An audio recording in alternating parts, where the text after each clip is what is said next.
balik lagi di Pot by Kincir bareng gua Arus dan Bayu. nggak boleh ngomong kasar nggak di boleh. podcast ini karena Kenapa? podcast ini hanya berisi konten-konten yang inspiratif Ih, soal film, asli. game, dan e-sport. Ih. Baik, gimana liburannya, Bay? Akhirnya masuk lagi kita kerja. Emang iya? Iya, Emang liburan? masuk kerja langsung ke bagian piket podcast nih. Iya, Bay. Lo nonton apa selama liburan? Gua nonton Disney Plus, terus gua nonton anime. Iya, apa? Disney Plus apa yang lo Soul, tonton? Soul. Souls. Menurut lo gimana Souls itu? Bagus. Ini lumayan berat ya sekarang ya, si Pixar ya. Maksudnya sebelum-sebelumnya kan juga berat, tapi sekarang kayak berat dewasa Asli. banget ya. Bahasan dia tuh sekarang Iya. keimanan, Nah, maut.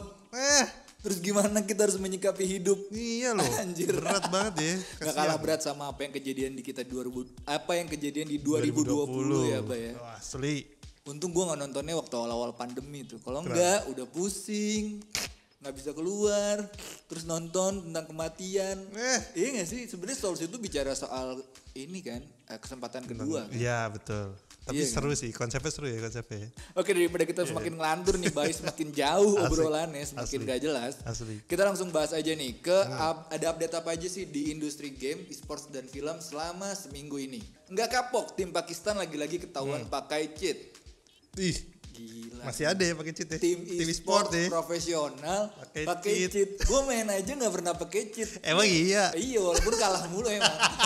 Itu yang Tapi yang menarik ini nih, nama timnya I Don't Lose di ban dari PMCO 2020 karena menggunakan cheat. Namanya I Don't Lose, wajar pakai cheat. Dia nggak bisa menerima kekalahan, men.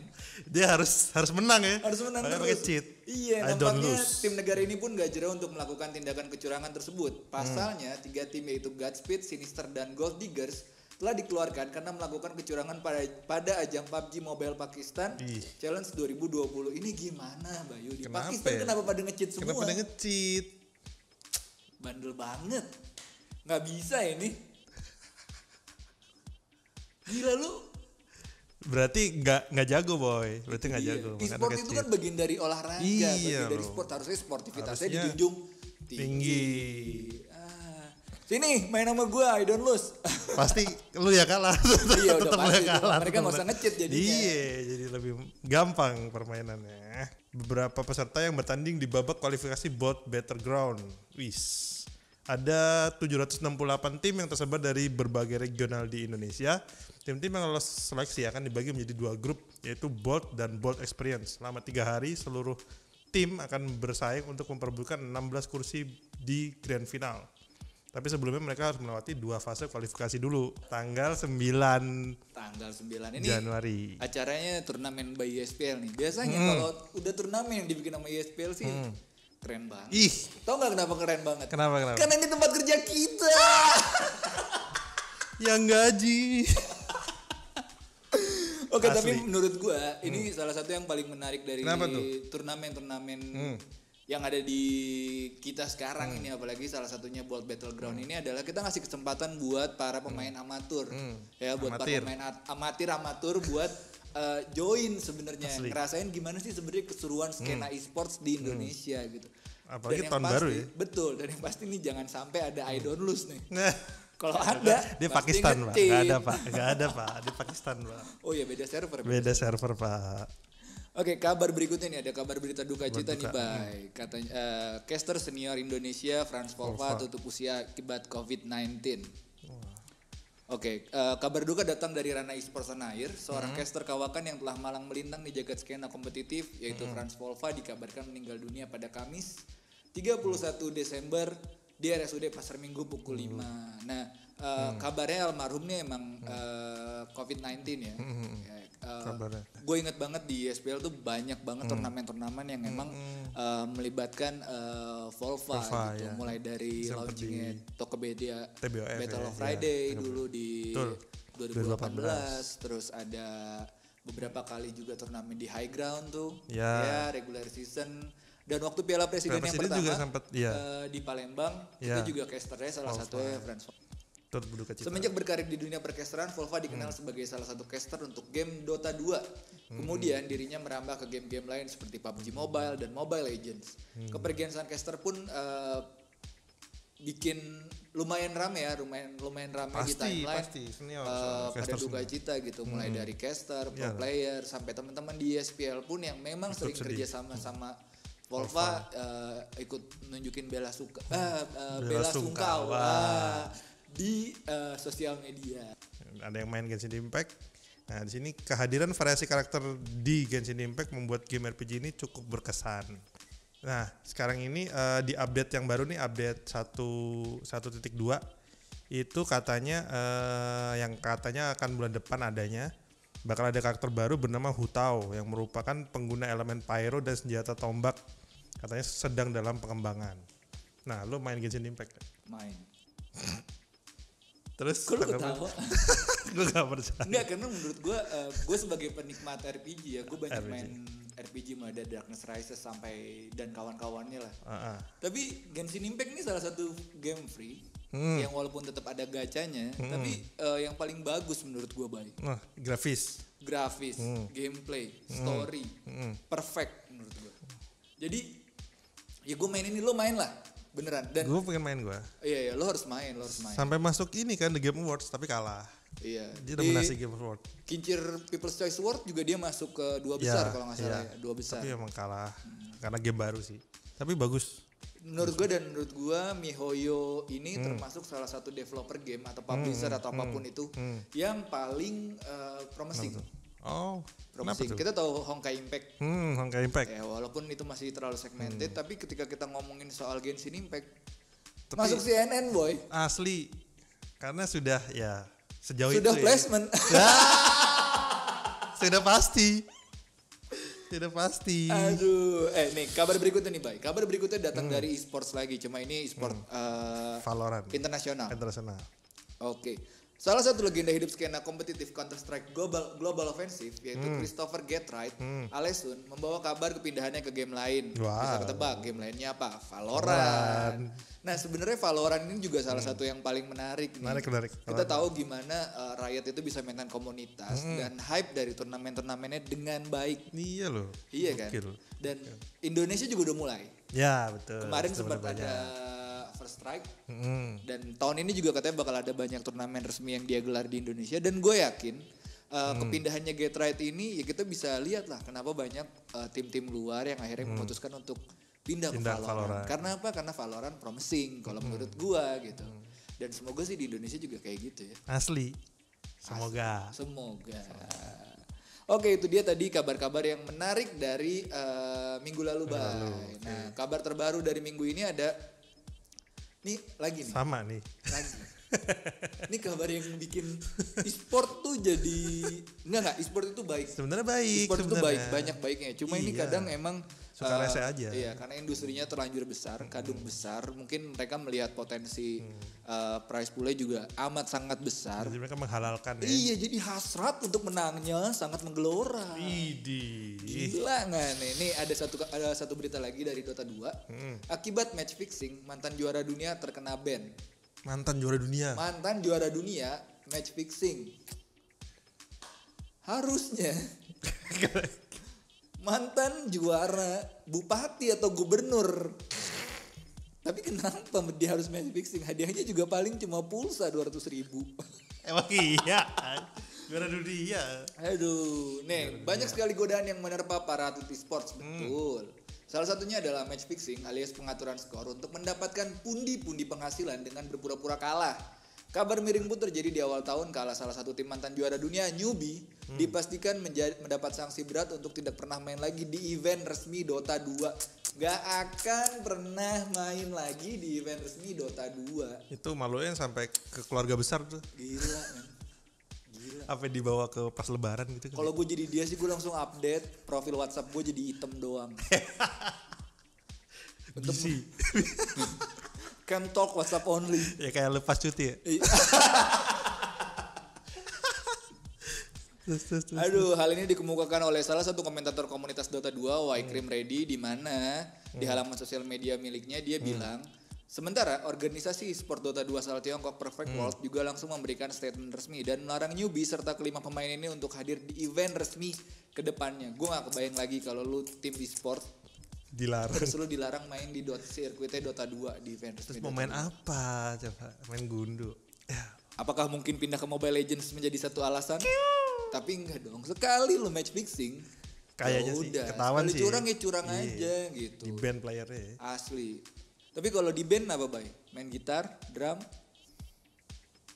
Band. Kangen band. Itu band musik beda lagi. Aduh, bergerak dari e-sports nih. Iya, Kita ada list, ada satu hot ini list. seru juga nih. Ini keren banget. Seru juga nih. Keren banget. Ini film ya. Ini kita Film, ngomongin film, film film. sekarang Sekarang film ngomongin nih. film. Yeah. Ramalan meleset 5 peristiwa film berlatar 2020 ini enggak kejadian. Untung sih Bay enggak kejadian. Ada apa nih? Kalau kejadian, lu kebayang nggak 2020 seancur apa, Jo? Udah hancur, makin hancur. Udah hancur, harus ada kejadian-kejadian ini lagi. Sedih boy, makanya boy. Sedih bet. Nomor satu. Oke, nomor 1, Bay. Mission to Mars. Ini film tahun 2000. Jadi ceritanya 20 tahun lalu Brian De Palma membuat fiksi ilmiah bertajuk Mission to Mars. Film ini terinspirasi dari geliatnya NASA dalam mengembangkan pengetahuan luar angkasa. Salah satunya planet Mars. Nah, katanya nih di film ini, di film ini Brian De Palma membuat film ini dengan cerita 3 orang astronot yang pergi ke Mars pada tahun 2020. Misinya ini mencari kebenaran apakah benar Mars adalah planet yang dihuni oleh makhluk yang menjadi cikal bakal manusia di bumi. Anjay. Konspirasi. 20 tahun berlalu, sampai saat ini belum pernah ada astronot yang menginjakan kakinya di Mars. Bahkan tahun tersebut menjadi masa yang tidak mudah untuk NASA dalam mengembangkan penelitian di luar angkasa karena pandemi yang mengikat. Nah, kabarnya NASA memang memproyeksikan manusia terbang ke Mars pada 2030. Jadi mungkin baru kejadian 2030 nih Rus, kayaknya nih Rus. Tapi bahaya juga sih, lu kebayang gak di Indonesia, di dunia ini lagi pandemi, terus mereka ke Mars bawa COVID, men. Kasihan aliennya kena ya. Kasihan aliennya. Nggak ada vaksin lagi di sana. Nggak ada vaksin, kita aja belum ada. Ada rumah sakit nggak di sana? Klinik. Ada dong. Tapi bohong. Ya iya dong, di Mars mana ada rumah sakit nggak sih? ada rumah sakit sih? ya kayaknya. Tapi kita nggak bikin COVID sebagai bercandaan loh ini. Enggak. Kita serius. Iya serius. Kita serius berdasarkan fakta yang ada di beritanya. Film, Yang kedua nih, Bay. Apa tuh? Ada film Reign of Fire yang dirilis pada 2002. Cerita fantasi dari film karya Rob Bowman ini bercerita tentang kemunculan kembali naga di atas dunia yang sudah tidak tentram lagi. Naga-naga. Kenapa ada naga? Indonesia. Enggak, lu gak boleh gitu dong. Gak boleh gitu ya. Katanya nih, naga-naga itu mengancam publik Inggris. Masyarakat Inggris pun bahu-membahu untuk bisa mengalahkan makhluk legenda tersebut dengan segala senjata yang mereka punya. Nah, film itu berlatar pada 2020. Kenapa ada naga tiba-tiba 2020? Enggak, ini yang salah bukan filmnya, tapi lu, Bay. Kenapa tuh? Apa yang salah dengan ada naga di film? Gak ada kan? Iya gak ada. Gak ada. Kenapa lu ketawa? Karena biasanya naga tuh kan zaman dulu kala Lord of the Rings, Game of Thrones. Iya, kenapa tiba-tiba 2020 udah ada mobil terbang, tiba-tiba ada naga. Buat apa? Gak kepake. Kepake dong. Di Inggris pada 2020 tidak ada naga yang bangkit. Jadi di film ini nih dikasih tahu kalau 2020 tuh bakal ada naga yang bangkit. Tapi seperti yang kita ketahui saat ini di Inggris tidak ada naga. Adanya apa sih, lu pakai nanya gitu kan, gue jadi harus feedback nih, bingung gue feedback apa. Terus. Ya pokoknya intinya nih Reign of Fire ini nggak terbukti lah. Asli iya. Amit-amit coy. Tiba-tiba ada naga. Edge of Tomorrow, ini filmnya Tom Cruise ya. Tom Cruise di sini film ini banyak mendapat pujian dan menangkan sejumlah penghargaan internasional. Sadar atau tidak, film ini berlatarkan tahun 2020. Jadi ceritanya nih di sini tentang invasi alien ke bumi. Alien tersebut jadi ancaman seluruh penduduk bumi dan harus ditumpas. Nah, Tom Cruise ini berperan sebagai Bill Gates yang nggak pernah berperang, tiba-tiba ditugasi untuk mengalahkan para alien yang bersiap menyerang. Jadi dia pakai armor robot gitu buat ngalahin pasukannya. Nah, ya sadar atau enggak, film ini memang berlatarkan tahun 2020. Namun nyatanya pada 2020 jangankan invasi alien, belum ada yang bisa membuktikan alien seperti itu ada apa enggak. emang ada buktinya sih, konspirasi. Tapi di luar dari keberadaan alien dan prediksi 2020, pertanyaan gua, kenapa nama karakternya harus Bill Gates? Kenapa tuh? Kenapa kayak, apa yang salah dengan kayak nyerempet Bill Gates, Bang? Iya sih. Apakah ini sebenarnya proyek narsis yang diam-diam diproduksi oleh Bill Gates? Bisa jadi. Jadi kan. Oke, yang keempat ada A Quiet Place. Film ini rilis 2018 dan katanya sequelnya harusnya rilis tahun 2020. Iya, harusnya betul. Harusnya, tapi karena pandemi yang menyebalkan ini, akhirnya filmnya harus mundur ke 2021. Ini karena film ini unik banget kan. Horornya tuh nggak boleh ada suara sama sekali kan. Jadi ikut diem. Asli, satu bioskop tuh sepi. Gue tuh makin deg-degan. Apalagi pas adegan, lu tau gak yang pas dia naik tangga nih pelan-pelan nih, karena di atas ada ininya kan, alien ya. Nah itu isi ibunya ini nggak sadar kalau ada paku di situ, boy. Tiba-tiba kecerep aja. Nggak boleh teriak tuh. Kita ikut kerasan. Tapi tahu nggak apa yang bikin gue deg-degan nonton film ini di bioskop? Karena sepi banget. Gue nggak bisa ngapa-ngapain. dasar. Tapi jujur ya, ini salah satu film horor yang hadir dengan konsep sangat berbeda gitu, dan asli gue personally sangat menunggu sequel dari A Quiet Place. Sama. Semoga 2021 nggak mundur lagi ya. Cuma sayang banget gak sih kalau film ini jadi cuma tayang di layanan streaming di bioskop. Nggak maksimal, boy. Iya kan? Emang harus di bioskop. Iya. Tahan nafas, tahan teriak rame-ramenya tuh kayak kita ikutan gitu kan. Oke, berikutnya Pak. Yang terakhir The Last Man on Earth 2015. Jadi ceritanya tentang Phil, seseorang yang mengira tinggal dirinya sendiri yang hidup di bumi pada 2020. Dia mencoba bunuh diri karena merasa sia-sia hidup sendiri. Sampai dia menemukan orang lain yang ternyata masih hidup bernama Carol. Mereka berdua mencoba untuk membangun peradaban baru di bumi dengan mencari kembali orang-orang yang masih hidup. Nah, sayangnya 2020 ini tidak seperti itu ternyata kan. Bersyukurlah kita karena apa yang terjadi di serial ini tidak benar-benar menimpa bumi yang sekarang masih dilanda pandemi ini. Untungnya. Nih, ini salah satu hal yang bikin gua tersadar ya. Kenapa tuh? Banyak banget men doa-doa yang bikin 2020 tuh semenyeramkan ini. Iya gak sih? Mulai ada dari naga, ke Mars, invasi alien. Aneh-aneh iya kan? dah. Ditambah lagi nih, ini ada satu hal, ini jangan jadiin konspirasi ya. Cuma ini ada meme. Postingannya menurut gua anjay banget, men. Apa tuh? Lu tau gak? Jadi tahun lalu tuh kita masih ngerasain hype-nya banget Avengers Endgame. Oh iya. Iya dong, kita tahu gimana kita wah akhirnya nonton subuh-subuh. Iya, tontonan kita selama hampir 11 tahun ya kita ngikutin dari Iron Man pertama muncul. Akhirnya selesai juga. Jadi tahun lalu itu ada tren untuk merayakan tahun baru bersama, di mana lu harus nonton Avengers Endgame pada jam sekian.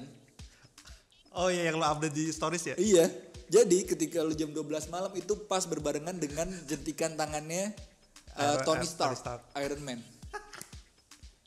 Semua orang melakukan itu, men. Dan lu tau apa yang terjadi?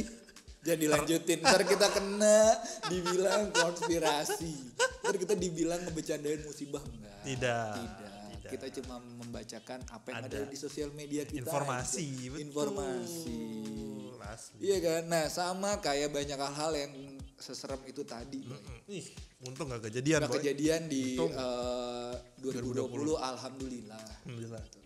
Ini ada satu artikel lagi nih. Ada satu daftar lagi. Ini lo suka deh kayaknya. Enggak. Gak suka. Justru gue benci sama daftar ini. Ini adalah daftar 5 karakter anime cowok cabul yang bikin resah. Ini nggak bisa. Kenapa? Ini ada list kayak gini. Kenapa? Gitu. Cowok itu bukan cabul. Apa tuh? Apa adanya. Apa adanya cabul. Oke, nih yang pertama nih, Bay. Ya, yang pertama nih. Ini lo pasti tahu. Yang pertama ada Master Roshi atau Dragon Ball, atau kita biasa kenal dia sama kakek kura-kura. Kakek kura-kura yang suka hura-hura, enggak juga sih. Tapi dia jago pura-pura kalau deketin cewek. Nah, sosok Master Roshi yang ada dalam anime Dragon Ball mungkin bisa disebut tua-tua keladi dalam konteks yang negatif. Sebab di usianya yang sudah menginjak lebih dari 300 tahun, yang mana harusnya dia lebih banyak zikir dan mendekatkan diri kepada Allah Subhanahu wa taala, Ya karakter ini justru jadi cabul banget dan kelewatan. Asli. Bayangin ya, dia pernah menyuruh Bulma ngasih lihat pakaian dalamnya dengan iming-iming bakal dikasih 1 dari 7 Dragon Ball. Kayak ini cabul ultimate nih. Lebih ini dari kakek Sugiono. Gua nggak tahu nih, ini nih. Ini aduh. Ini 300 tahun loh. Aduh ya Allah, gila nih orangnya. Ini orang nih kalau di neraka, nih neraka basement. Bareng sama kerak-kerak api yang panas. Udah paling bawah deh, paling bawah. 300 tahun dia ngegodain berapa banyak cewek. Ya Allah. Kebayang gak lo kalau dia ke PRJ? Kenapa? Berapa banyak SPG yang dimodusin sama dia? Kalau dia main Dead Online, iya, aplikasi. Kalau dia main Omegle, kalau dia main Omegle gimana ya? Gak ada yang mau juga. Gak ada yang gila. Sifat cabulnya mungkin besar muncul karena Mas Rossi ini tinggal sendirian di sebuah pulau terpencil untuk waktu yang terlalu lama. Makanya kalau dia ngeliat cewek nih, gairah seksualnya langsung melonjak sehingga melakukan tindakan tidak senonoh kepada sang cewek. Tapi sekali lagi ini nggak bisa dibenerin nih. Ya iyalah. Iya, kita tuh harus menghormati perempuan. Gua nomor 2. Hyudo Issei, High School DxD. Wah, ini High School DxD itu memang anime ecchi. Emang anime ecchi ya. Ya alot, gitu lah. Alot dong. Apa tuh? Kok ecchi? Ecchi alot kan ecchi. Ya. Ecchi goreng. Gue harus masukkan suara itu ke dalam podcast. Nah, nggak heran kalau sifat mesum tuh justru berada di karakter utama anime ini. Jadi si Hyudo Issei ini karakter utama. Nah, ini sifat mesum ini udah muncul dari episode pertama. Dari episode pertama series anime High School DxD. Tepatnya saat dia mengintip siswi cewek di sekolahnya yang sedang berganti baju. Coba bayangin. Terus selain itu Issei juga dikisahkan punya impian untuk menjadi raja harem. Harem tuh apa ya? Lebih ke cabul juga sih. Oh iya cabul. Iya dong, harem tuh lebih ke cabul sih. Tapi gue jadi kepikiran deh, baik. Kenapa banyak anak-anak pelajar, mungkin ya anak-anak pelajar ini yang pada mesum. Kenapa tuh? Karena mereka dari kecil udah diajakin ke mesum buat lihat benda bersejarah. Museum. salah. Museum. Oke, yang ketiga nih ada karakter Jiraiya dari Naruto. Nah, Jiraiya. Ya, buat kalian yang nonton anime Naruto tentunya gak asing lagi nih sama karakter cabul yang satu ini.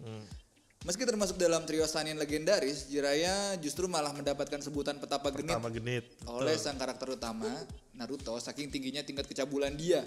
Nih gimana nih, Bay? Lu sebagai penikmat Naruto ada petapa tapi genit tuh gimana nih? Kontras banget. Dia ini gurunya Naruto kan, Naruto tokoh utama. Terus tiba-tiba di tengah seri Naruto ini butuh guru gitu. Nah, Jiraiya datang, dia pinter tapi memang mesum. Jadi bayangin tokoh utama yang lu cintai harus diajarin sama guru mesum. Dan itu buat anak kecil kan, kartun buat anak kecil, lo bayangin. Udah gitu yang parah katanya si Jiraiya ini selain jadi ninja dia nulis novel dewasa. Iya, novel dewasa. Ica Paradise. bisa tuh. Ica kali isinya gitu ya. Terus yang paling kacau katanya dia pernah nyuruh Naruto untuk ngelakuin teknik seksi jutsu ya. Jadi teknik seksi jutsu tuh berubah. Naruto kan bisa 1000 bayangan. Nah itu bayangannya semua jadi cewek seksi, telanjang. Demi kepentingan novelnya saat latihan. Jadi dia sambil nulis novelnya. Gila. Itu kebutuhan bahan novel. Eksploitasi anak di bawah umur nih. Naruto masih kecil kan? Masih kecil di saat itu.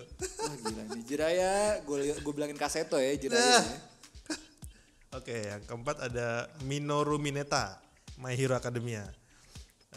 Ya ini semua sudah tahu sih. Minoru Mineta ini sebenarnya bisa dibilang nih jadi karakter yang paling dibenci oleh penggemar dari anime tersebut. Jadi bisa dibilang tokoh yang punya jurusnya lengket. Jadi di My Hero Academia kan semuanya punya kekuatan kan, superhero. Nah di kekuatan dia tuh lengket. Bayangin lu mesum terus kekuatan lu lengket. Jebakan Batman dong. Nempel dong, nemplok dong. Ya makanya dia suka sama kekuatannya ceritanya. Nah, kepribadian buruknya tersebut bisa dilihat ketika Minerta melakukan kontak fisik dengan karakter cewek di animenya. Kesempatan tersebut selalu dimanfaatkan oleh Mineta untuk menyentuh bagian tubuh dari sang cewek, terutama dada dan bokong. Bahkan saat harus melakukan magang. Mineta memilih untuk melakukannya di agensi milik Mon Lady karena hanya karena sang superhero cewek punya badan seksi. Jadi bayangin lu magang, lu punya kemampuan nempel, bos lu seksi. Ini tuh lu banget ya, Bang. Lu banget kan? Lu kan biasanya kalau magang nonton drakor atau nonton apa harus ada cewek seksinya kan? Iya kan? Itu menggambarkan diri lo sendiri kan? Enggak. Oke, yang berikutnya. Yang terakhir nih ada dari One Piece nih. Sanji. Gue heran nih kenapa One Piece ini harus muncul terakhir. Padahal menurut gue di One Piece ini lebih banyak karakter-karakter yang bentuk tubuhnya menarik. Asli. Menarik ya, lebih ke menarik. Iya gitu. kan? Nah, sebagai anggota dari kelompok bajak laut topi jerami, Sanji dikenal sebagai juru masak dengan kemampuan kaki yang sangat dahsyat. Asli. Tapi ada kepribadian lain yang bisa dibilang sudah sangat melekat pada sosok Sanji, yaitu tingkah mesumnya yang sangat luar biasa. Hal ini bisa dilihat ketika Sanji mengintip cewek yang sedang mandi, termasuk rekan satu timnya seperti Nami dan juga Robin. Ini yang gue bilang. Gimana ada satu anime dengan karakter seseksi Nami dan Robin tapi nggak ada cowok mesumnya? Nggak mungkin. Terciptalah Sanji. Nah, tapi kenapa sih menurut lo si Sanji ini backgroundnya bisa cabul kayak gini selain punya teman-teman yang begitu, walaupun itu nggak membenarkan? Menurut gue, padahal dia kan ada keluarga gitu kan, dia dari keluarga bangsawan sebenarnya si Sanji ini, dan keluarganya nggak gitu-gitu amat, normal-normal aja. Memang dia demen cewek aja, tapi emang dia jago masak. Jadi kadang ya gitu, dia pamer masak terus sambil ngeliatin cewek-cewek. Tapi memang kalau dia mimisan berarti dia sedang berpikir mesum. Padanya itu. Tapi mesum dan mimisan tuh jadi trademark banget. Asli. Ya. Iya nggak sih? Dulu tuh banyak banget film-film boboho. Oh iya betul. Kan di mana mimisan, Jo. Kenapa harus mimisan? Nah, kenapa harus mimisan ya? Karena tidak mungkin menunjukkan adegan konak. Iya dong. Lebih aman mas lihat mimisan dong. Nah, itu tadi sejumlah karakter anime cowok yang punya sifat cabul. Dari sejumlah karakter anime tersebut, ada gak sih yang jadi favorit kalian? Boleh komen ya. Asli, komen. Boleh komen di Instagramnya Kincir. Boleh. Baik, gue penasaran deh, Bay. Kita dari tadi ngomongin banyak film dan anime ya. Dan biasanya momen-momen akhir tahun ini jadi momen yang paling menyenangkan buat kita karena banyak box office rilis segala macam. Yang pengen gue tanya adalah selama liburan ini timeline kita kan lagi rame sama Alice in Borderland. Gue nonton juga tuh. Iya. Menurut lo gimana? Gue nggak pernah nonton, jarang nonton drama Jepang ya. Ternyata yang si Alice ini mendobrak seluruh spekulasi. Setuju. Iya, seluruh apa ya istilahnya standar series Jepang, dan nggak kelihatan kayak series Jepang nggak sih? Iya, soalnya biasanya kalau gue nonton yang Jepang itu lebih ke berisik doang, nggak ada ceritanya. Apa ya tuh berisik apa ya? Adegannya, karena dia kalau ngomong, itu aja gitu kan. Cuma menurut gue benar, Alice in Borderlands ini bikin gue jadi punya pandangan baru soal tayangan Jepang. Gue tahu berkualitas, gue tahu bagus-bagus dan banyak judulnya, tapi to be honest, personally gue nggak pernah tertarik. Tapi Alice in Borderlands ini karena mungkin dia juga pakai core idenya itu games kan. Jadi seru banget. Jadi menarik gitu. Jadi ya itu sih yang bikin gue suka nonton ini. Dan selain apa? Nah, apa gue mau nanya baru selain? Selain tadi balik lagi sebenarnya apa ya, ini bukannya culture resistant ya, tapi gue tuh nggak terbiasa gitu ngelihat karakter mereka dengan style rambutnya.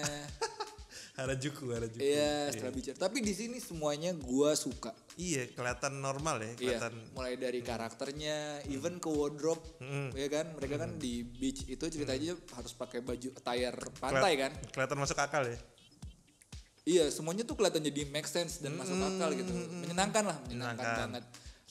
Iya, terus sama sinematografinya sih. Nah, ya. Gue nggak tahu. Dan itu lo nonton behind the scene nggak sih, yang adegan yang dia di situ di Shibuya itu ternyata green scene. Iya sih. Gue bingung gimana caranya bisa syuting kayak gitu. Sementara kita sama-sama tahu kan Shibuya Cross itu area paling sibuk dan rame gitu. Dan pergantiannya tuh lampu merahnya juga paling sebentar banget gitu. Tapi dia bisa muter-muter lama, terus banyak adegan-adegan. Ya udah pasti green scene. Tapi nggak ketahuan kan? Nggak ketahuan. Saking kerennya. Oke, sekian dulu Pot by Kincir Selasa ini bareng sama Arus dan Bayu. Mantap. Sampai ketemu Selasa depan, tapi jangan sampai dilewatin juga. Besok Asli. bakal ada dari teman-teman Ada lagi Kincir yang lebih seru lagi. yang bawain Pot by Kincir sama berita-berita menarik dari game dan film dan e-sport. Jangan lupa juga buat teman-teman kalau mau nonton videonya ada di channel kita di Kincir Cinema Club dan espl.id YouTube. atau baca artikelnya di kincir.com. Asli. Gua Arus, Gua Bayu. pamit. Ciao.